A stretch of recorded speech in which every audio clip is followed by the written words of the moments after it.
नौकरी को करा दीजिए। राजा बड़ा चौड़ा। फिर आगे गए, ये जो विद्यालय है ना, स्कूल, इन सारी कक्षाओं को एक में करा के एक ही हाथ में सारी कक्षाएं चले, बाकी तो ठीक है, लेकिन कक्षाओं को एक जैसा होना चाहिए। और आपके राज्य का ये जो अस्पताल है, इसमें विभिन्न तरह के जो विभाग है, क्या जरूरत है? राजा के द्वारा तो संभव ही नहीं है। तो दिव्यांशु ने कहा कि जब ये चीजें नहीं संभव है, तो अलग अलग आत्मा के विचार एक हो जाए, कैसे संभव है? तुरंत राजा को अपनी गलती का एहसास हुआ। उन्होंने विद्वानों को सोचा, उन्होंने छोड़ा, और यही शादवाद है। शादवाद ये कहता है, आज के 2500 वर्ष पूर्व जब पूरी दुनिया में क्या था आप सब जानते हैं। भारतीय विचारधारा, उस समय महावीर ने ये कहा था, महावीर स्वामी ने लगभग 2500 साल पहले विचार दिया और कहा, आज का जो विज्ञान कह रहा है, आज क्वांटम फिजिक्स कहती है, क्वांटम फिजिक्स क्या कहती है, क्वांटम फिजिक्स आज भी जो हमारा शादवाद है, वहां तक अभी भी आधुनिक जो विज्ञान है, जो पदार्थ विज्ञान है, वो वास्तविक स्वरूप पदार्थ का नहीं पता पाए कि क्या है, तरंग क्या है, उसका सही स्वरूप। शादवाद यही तो कहता है, शायद हाँ शायद नहीं, शायद हाँ शायद नहीं, कुछ भी हो सकता है।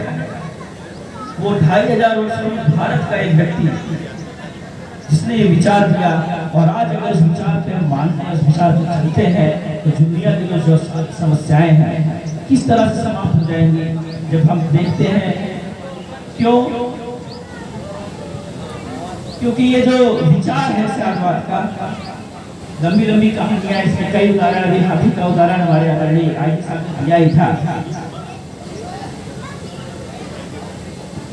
क्योंकि ये विचार बताता है कि ना हम पूरी तरह से सही है, ना जो दूसरा व्यक्ति है वो पूरी तरह से गलत है। ना हम सही है पूरी तरह से, ना वो पूरी तरह से गलत है। और अगर इसको हमने मान लिया, इस विचार को स्वीकार कर लिया, तो जो दो विरोधी ध्रुव हैं उनके बीच एक सार्थक संवाद हो सकता है। और अगर ये हो गया, आज के युग में कितना प्रासंगिक है यह विचार, जहाँ दो विरोधी ध्रुव आपस में बैठ लेते हैं, सारी समस्याएं अपने आप समाप्त हो जाएंगी। इतना प्रभावशाली विचार है जो आपके 2500 वर्ष पहले दिया गया था। इतना शक्तिशाली विचार है शादवाद, इतना प्रासंगिक विचार शादवाद है। आदरणीय गुरुजी जानते हैं, इलाहाबाद के बड़े विद्वान थे, उनके नाम पर पीठ भी स्थापित है, प्रोफेसर गंगानाथ झा। गंगानाथ झा साहब ने लिखा है इसी शादवाद पर, और अभी आप शंकराचार्य को कोट कर रहे थे। उन्होंने कहा, मुझे लगता है कि शंकराचार्य ने जैन ग्रंथ पढ़ा ही नहीं, सीधे सीधे शंकराचार्य को खारिज किया गंगानाथ झा ने, और कहा कि अगर शंकराचार्य ने मूल जैन ग्रंथों को पढ़ा होता तो उनको समझ में आता इस शादवाद का सिद्धांत क्या है, और शायद तब शंकराचार्य इस सिद्धांत को खारिज ना कर पाते। ऐसा गंगानाथ झा का मानना है, जिन्होंने शंकराचार्य के विचारों को भी खारिज किया। तो ये शादवाद है। एक कहानी और सुन लो, फिर अपनी बात समाप्त करता हूं। जैन कहानी है, एक सन्यासी था, उसको अपने गुरुजी से मिलने जाना था। गुरुजी पहाड़ी पर रहते थे, पहाड़ी ऊपर थी।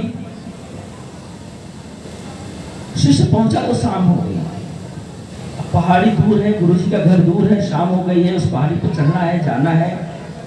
बड़ा चिंतित हुआ, बड़ा दूर मार्ग है, कैसे चले, हम पहुंच ही नहीं पाएंगे, हमारे पास तो कुछ है नहीं। ये टार्च लिया हुआ था, थोड़ा सा छोटी सी टार्च थी, टार्च की रोशनी दे, और टार्च की रोशनी दिखाता ये टार्च की रोशनी से तो गुरुजी का घर दिख ही नहीं रहा है, कैसे हम जाएंगे। फिर वो देखता है एक बालिका, एक छोटी सी बच्ची है, उसी पहाड़ी की एक छोटी सी बच्ची। वो बच्ची एक छोटी सी लालटेन लेती है, और वो बच्ची चलती हुई है, जा रही है, उस पहाड़ी पर चढ़ रही है। सन्यासी को बड़ा आश्चर्य हुआ। सन्यासी ने पूछा, बच्ची को बुलाया, इधर आओ, कि तुम्हारी लालटेन से तुमको कितना दिखता है? मुझे तो वहां तक जाना है, मुझे गुरुजी का घर दिख नहीं रहा है।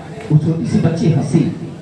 छोटी सी बच्ची ने कहा, महाराज, मेरी इस लालटेन से मुझे 2 कदम तक दिखता है, मैं 2 कदम चलती हूँ, फिर मुझे अगला कदम दिख जाता है, फिर मुझे अगला कदम दिख जाता है। और यही हमारा अगला जो विषय है, जो विषय आपने रखा है मार्टिन लूथर किंग जूनियर का जो विषय है कि हम एक कदम बढ़ाते हैं, पहला कदम विश्वास का, और फिर हमको सीढ़ियां दिखती नहीं फिर भी मंजिल मिल जाती है। यही मार्टिन लूथर किंग जो अमेरिका के गांधी कहे जाते हैं, उन्होंने अपने आत्मकथा में लिखा है, हम पहला कदम तो बढ़ाएं, हम चले तो मार्ग पर, हम विश्वास पूर्वक चलेंगे जिस मार्ग पर, तो आखिर हमको सीढ़ी दिखे न दिखे मंजिल तो मिल ही जाएगी। भारत इसका उदाहरण है, प्राचीन काल से भारत उदाहरण है, और बहुत पुराना उदाहरण मत जाइए, अभी आधुनिक उदाहरण में आ जाइए। आपने सुना होगा जिन्होंने स्मार्टफोन और मोबाइल पर बड़ा काम किया है, लैपटॉप पर, एप्पल नाम सुना होगा, सबने सुना होगा। एप्पल माने क्या होता है? सेब, सब जानते हैं। उसके जो मालिक थे बड़े निराश हताश, विदेशी थे, भारत के नहीं थे। भारत आए, एक क्षण, बहुत लंबी समय की बात नहीं है, अभी 30-40 साल पहले की बात है। बहुत पुरानी कहानियां हम लोग सुनते हैं ना कि इतने साल पुरानी की बात है, इतने साल पहले की बात है। ये एकदम नई बात है जिसको उन्होंने लिखा है। वो आते हैं भारत के संत अवनील करोली महाराज जी के पास जाते हैं, मिलते हैं। संत ने जो कहा किया, एक प्रसाद दिया। प्रसाद क्या था? एप्पल, सेब खाया हुआ। आप देखे होंगे एप्पल का जो बना हुआ निशान है थोड़ा सा कटा हुआ है, वो रखा हुआ था, और वो एप्पल का मालिक उसने उसी से वो अपना निशान बनाया, अपना जो उसको कहते हैं ना वो पहचान, वही बनाया। उसने एक कदम बढ़ाया, सोच रखी कि मैं इसी को अपना बनाऊंगा। उसने सिर्फ एक सोच रखी, एक कदम बढ़ाया, और आज पूरी दुनिया जानती है एप्पल कंपनी कहाँ पर खड़ी है।